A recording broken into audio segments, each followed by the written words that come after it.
sex isn't special. Sorry, it's not. But there are still plenty of folks, men and women, who attempt to defend the sanctity of sexual intercourse. And frankly, I don't see it. In the dysregulated sexual marketplace, sex is cheap. If the market rate for coffee is a few dollars, it would be very difficult to charge like $100 for the same commodity. I mean, you could, but I doubt you would get any customers, and then your coffee would just go bad. Like, that coffee would have to be harvested by monks on Mars to justify that price point. However, that doesn't stop a lot of women from thinking it's other women's business if they want to transact so cheaply, but I'm not other women. My sexual access really is special, and I expect to be given my due. Fair enough. But you have to understand that this is kind of like trying to sell a family heirloom at a pawn shop. It could very well be that the majority of the value you perceive lies not in the item itself, but in your emotional attachment to the item. So a lot of people assume that I don't like this guy because of one of my previous reactions to his video. I have nothing against the guy. I just call it how I see it.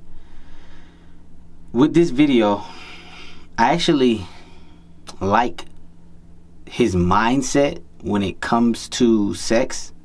I do like his mindset, but here's the thing that he's missing is simp ass niggas is the reason why women value themselves or their sex more than others. It's the guy who's willing to go and be above and beyond for some used pussy. That is the guy who deregulated the market. That is the guy who destroyed the market. Yes, sex should be cheap. Yes, sex should be inexpensive. Yes, it's not worth more than dick. But the simp ass nigga who can't get no coochie and is happy to get whatever he can get and is willing to basically give his whole entire life away, life savings, everything that he has to his name away for some coochie is what blows these girls' heads up. You understand where I'm coming from? And then you get the Andrew Tates of the world, which I actually like Andrew Tate. For the most part, his content is good. But then when Andrew Tate says it's all about the money when he's talking to Clav, it's all about the money. It's all about the money. The more money you have, the more bitches you have. Which further puts higher value and puts women on a pedestal, which is ruining the world, which is basically buying into the feminist agenda more so than they think that they're fighting it. Now girls are starting to say how much money he got, how much money he got, how much money he got. Because girls are influenced by whoever they hear. They're easily influenced. This is why they make up such a high percentage of the retail consumer clientele. Whatever anybody say to the girl, that's what she's going to believe that she deserves. That's what she's going to believe that she wants because somebody told her that. Somebody told her that she wanted a tall man. Now she thinks she wants a tall man. When in all actuality, she really just wants a man taller than her for the most part. And if the chemistry is strong and everything is so strong, she will even settle for a guy shorter than her in under certain circumstances. I've seen very beautiful women. Matter of fact, there's this one girl that's like a social media influencer. Her name is Pineapple something Pineapple, big booty white girl. Her boyfriend is a bodybuilder. She's a bodybuilder. She got a big fat plump ass beautiful girl. Her boyfriend's shorter than her. Look it up. Pineapple. Google it. Look it up. Her name Pineapple something. I don't know what the fuck her real name is, but she go by Pineapple something. She be all over Snapchat. She be all over social media. Big fat plump ass cute girl. Her boyfriend shorter than her. You understand where I'm coming from? So at the end of the day, society propaganda is going to tell you one thing. I'm going to tell you the truth. Because at the end of the day, you're only as strong as your mind allows you to be. You're only as strong as what you believe. There is some powerful information in the 13-week program. You're going to get information right away. You know, week 1, you're going to get very good information. But once you start getting into week 4 and beyond, that's when some very powerful information is going to be inside of that 13-week program. And my only thing that I want to tell you guys is do not use it for evil. I mean, it is so powerful that I'm resorting back to it with the chicks that I'm texting, that I have in my phone, and the responses that I'm getting is just, it's almost scary how powerful this stuff is. Once you carry yourself like a man's man, once you understand psychology on a very deep level, it is easy, but it's not simple. Once you truly understand this, once you make it through that 13-week program, once you become elite, the world is your oyster. My only thing that I want to tell you guys is please do not use it for evil. That's the only thing I want to tell you guys, because it can be used for evil. Trust me. So, going back to the video that I just watched with this guy. He's comparing pussy to coffee, which is not a really good comparison because some girls actually can get top dollar for their pussy while others cannot. Let's just call it what it is. Some girls can lock down a billionaire like Jeff Bezos while other girls can't. And to be honest, that girl is not even cute. Let's just call a spade a spade. And at the end of the day, she's still a fucking girl and she's still going to behave like one. Larry Wills went on, he was having a show with Clavicle, and he went on to say that he walked around Miami and all of the girls that he saw on South Beach were mid. Yes, the majority of girls that you're going to run into are mid. This is why it is very difficult for me to do volume at this stage in my life, because I fuck so many girls that my taste has grown. Right? I fuck so many girls that I have became more picky. So he says that every girl that he has walked across when he was in South Beach was mid. This is why he is so happy to have his wife in his life. Because he believes that even if he runs across a girl that's not mid, who's extremely attractive, he believes that his wife is just as attractive as that girl that he sees that's above mid. So he has a scarcity mindset, meaning though, even though he has all this money or whatever the case is, he's getting viral, whatever the case is, his scarcity mindset is he honestly believes that he cannot replace her, meaning that he can't lose a girl as attractive as his wife. So he's going to look past all of the things that makes her a horrible person. He's going to accept all of her bullshit, and in turn, by him accepting that bullshit, he's going to lose her eventually. If he's already not sharing her, if she's already not fucking other guys. And then he tells Neon, or he tells Clavicle, if I behaved like you, I would never keep a girl in my life for as long as I kept this woman in my life. I've had this woman in my life for 5 years, 2 years married or 3 years married. One of the cases, he either said 3 years married or 2 years married. So he's operating out of a place of scarcity. He believes that he cannot replace her beauty. But she believes that she can easily replace him. The dynamic is fucked. She is in a superior position over him. Even if that relationship lasts, she's checked out mentally. This is why she interrupts him. This is why she talks over him. This is why she doesn't allow him to complete his sentences, because she believes that she is the superior in the relationship. Now, if he was in the CLG and he went to a 13-week program, he wouldn't have those same excuses that he has now, believing that his wife is so hot that she cannot be replaced. That's what he believes. He said it with his words, which I knew that before digging deeper into that, before ever hearing that. I already knew that because of how he handled the Dean situation. I knew the wife was the superior. I knew she ran the relationship. And it goes to show you how even a woman, as small as that lady, can have control over the mind of a Hulk body man like Larry. Larry would kill for her. Larry would spaz out for her. If she truly told him, you have to kill this man in order to keep me in your life, he would contemplate it for a few days. If she left and she said, I'm not coming back until this man dies, that man's dead. That's how hooked Larry is to that girl.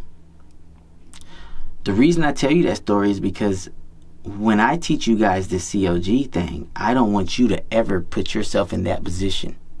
I want you to be in a position where you have a very attractive girl hooked to you, which I have and have continued to have for a long part of my life.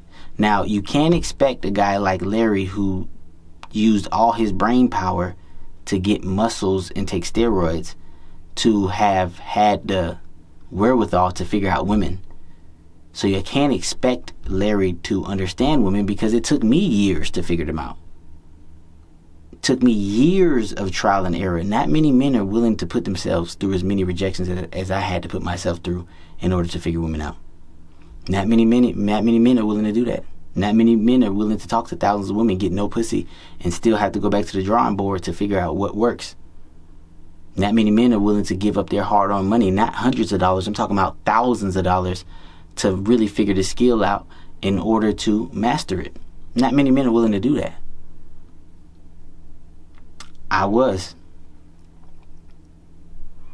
And now that I mastered it, for the most part, and I'm becoming a better teacher, right? Because sometimes the best player isn't the best teacher. I'm becoming a better teacher now. Now I can help others master the same thing. Because Larry thinks that his girl is just the rarest girl on the planet. He thinks that he will never find a girl as hot as her, even though I can tell she has done plastic surgery. I can tell she's aging. My average height, way less muscle than him having ass, has had women obsessed with me on that girl's level. And I've had to drop women, and the girls I'm talking about were actually natural. They didn't have to be, well, I had some BBL chicks too. But I'm talking about girls that were hotter than her because they were younger, of course. They were in their 20s. These girls are straight out of college. Natural big fat plump asses, flat stomachs, perky ass titties. Fucked on them for years until they tried to take things serious with me, and they weren't actually good people.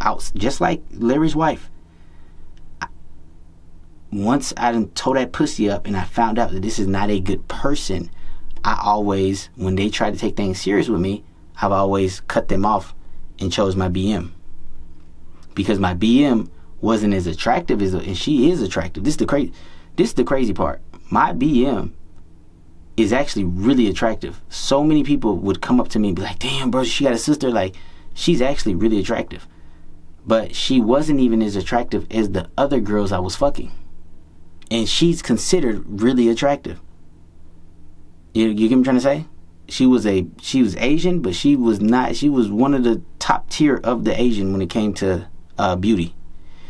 And she actually had ass back in college.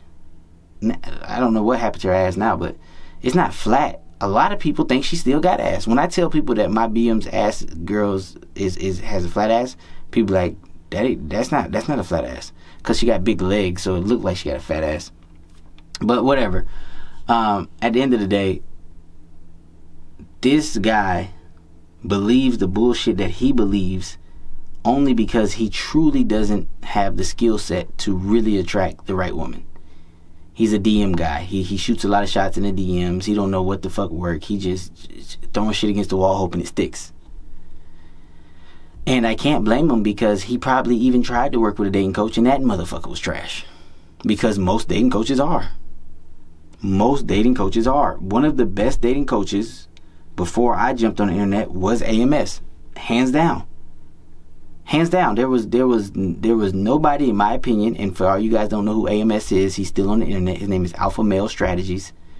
He was the best before me. Hands down. Out of all the ones that I paid for, all that, and I paid for shit. I was in his Patreon. I was in all types of shit. I paid AMS too, and AMS was the best. AMS, he started getting me results, and then with his help to start getting me results, and then me knowing the car business, and then I just took it to another level. You feel me? So it was AMS, it's working in the car business, and I wasn't no scrub in the car business. I was one of the top guys in the car business. So I was one of the guys selling 30 plus cars a month. Not one of the guys selling 8 cars a month, 9 cars a month. I wasn't one of those guys. If I didn't sell a couple cars a day, a car a day, nigga, I was off. I was having a bad day. You understand where I'm coming from?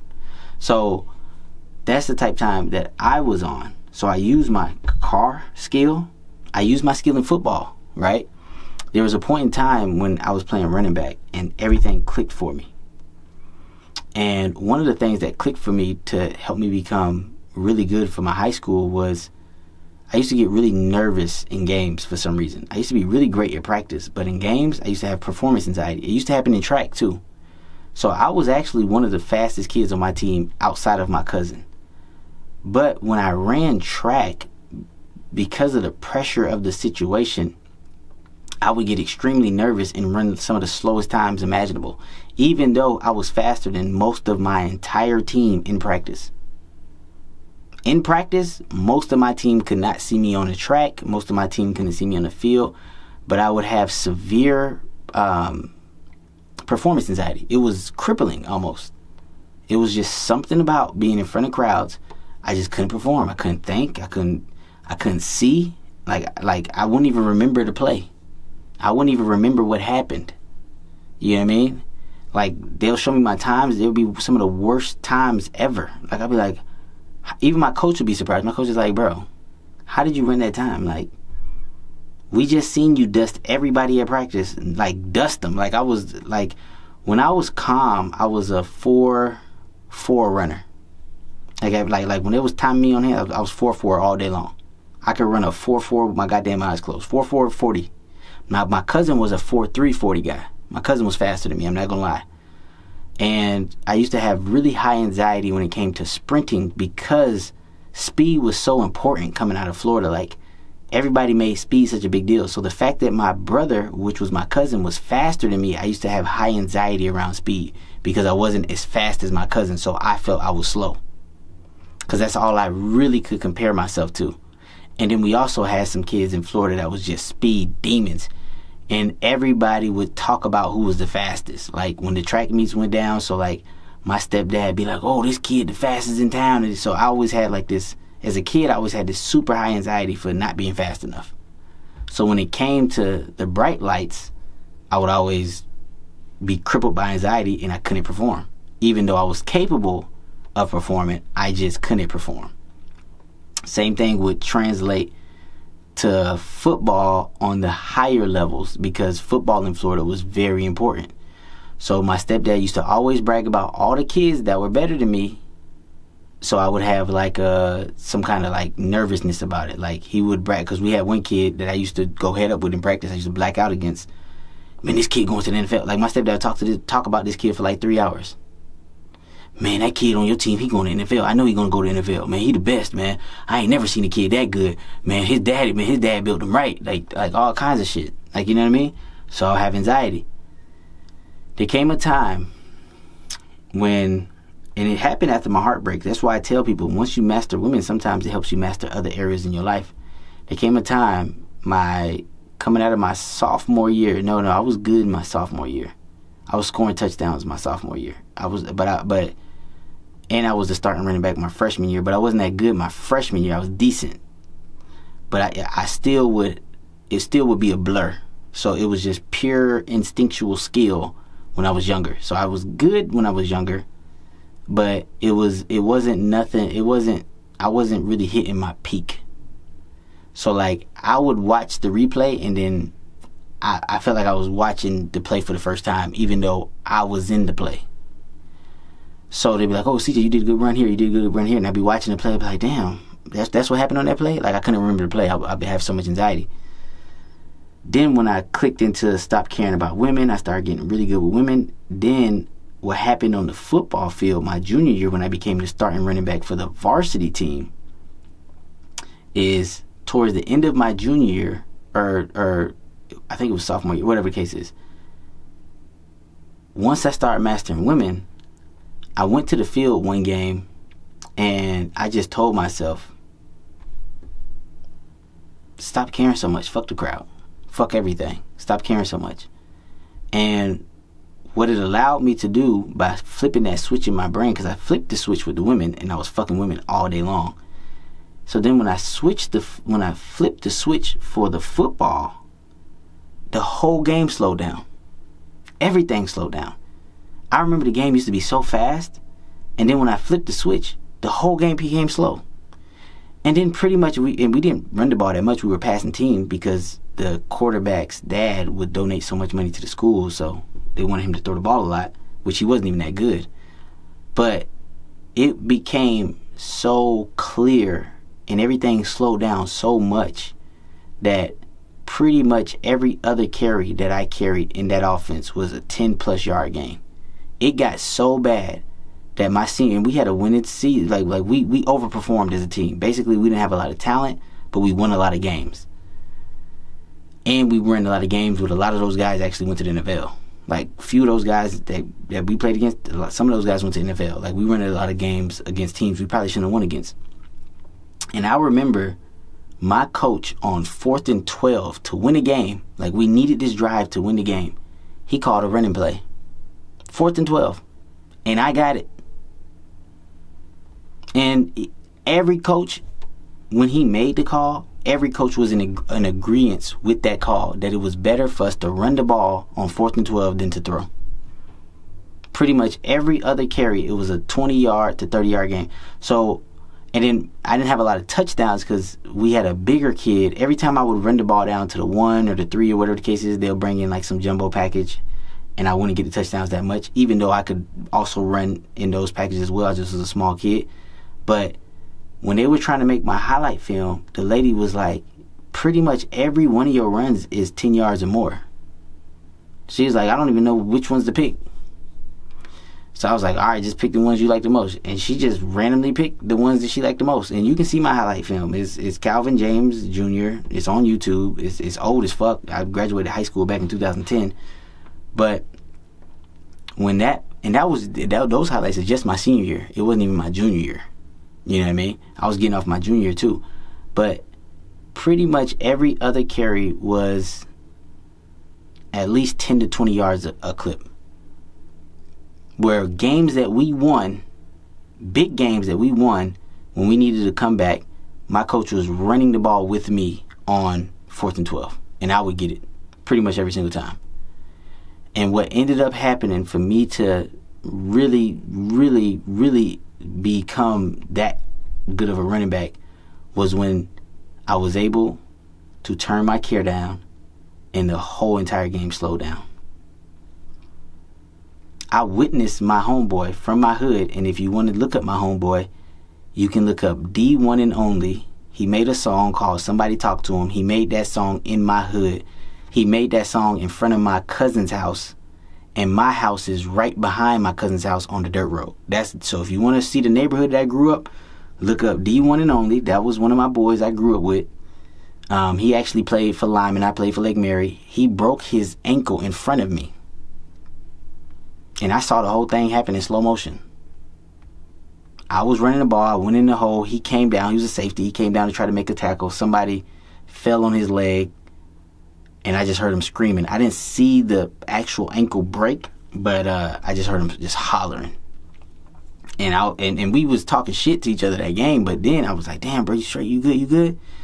And he just was screaming. Like, they had to get a stretcher, all types of shit. And then we talked after that. We smoked weed together when we was back in the hood. And he told me he snapped that shit. He had a cast on his leg. He's like, yeah, they say like he snapped that shit clean through. Like, his ankle broke. Like, you know what I mean? He was a tough-ass player. Like, he was a tough-ass safety. He was a downhill-ass safety. Because me and him had some hits in that game. And I was like, oh, D1 bringing that shit.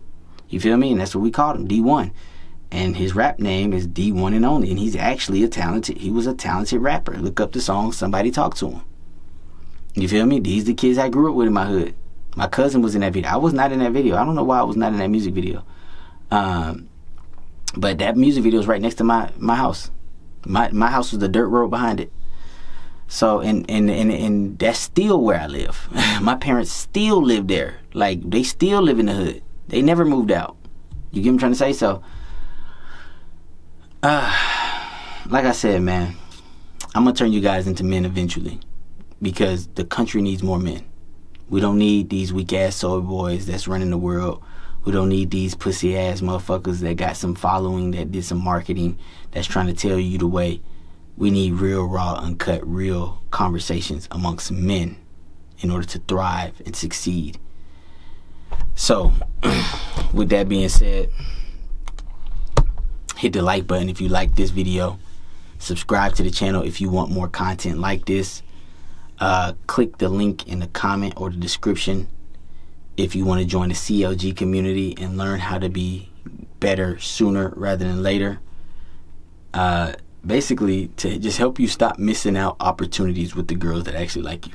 Because there's a lot of girls that actually like you, but because you don't have the skill set, you just missing opportunity after opportunity after opportunity. You just losing so many girls that could have done so much for your life because you don't have the right skill set.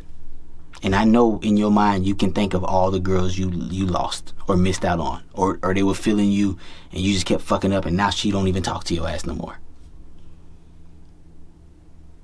But when you do everything right, even when she leave you, you still have access to her. She's still watching your stories. She's still showing up when you tell her to come through. She still keep her door open for you. She still want to see you. But when you make mistakes, the girls, they don't forgive you. I know it sucks. It's sad. It's probably some beautiful chick that you probably had in your life. You can't even get a hold of that bitch if you tried, because you fucked it up, caring too goddamn much. It's sad, bro. It's sad. You think you're doing everything right. In actuality, you're doing everything wrong, because these bitch ass niggas came to the internet and taught you the wrong shit because they never mastered it themselves before they got to the fucking internet. They turned on the motherfucking camera. They never mastered the skill set themselves before they started telling you some bullshit. And with that being said, man, I'm out. Peace.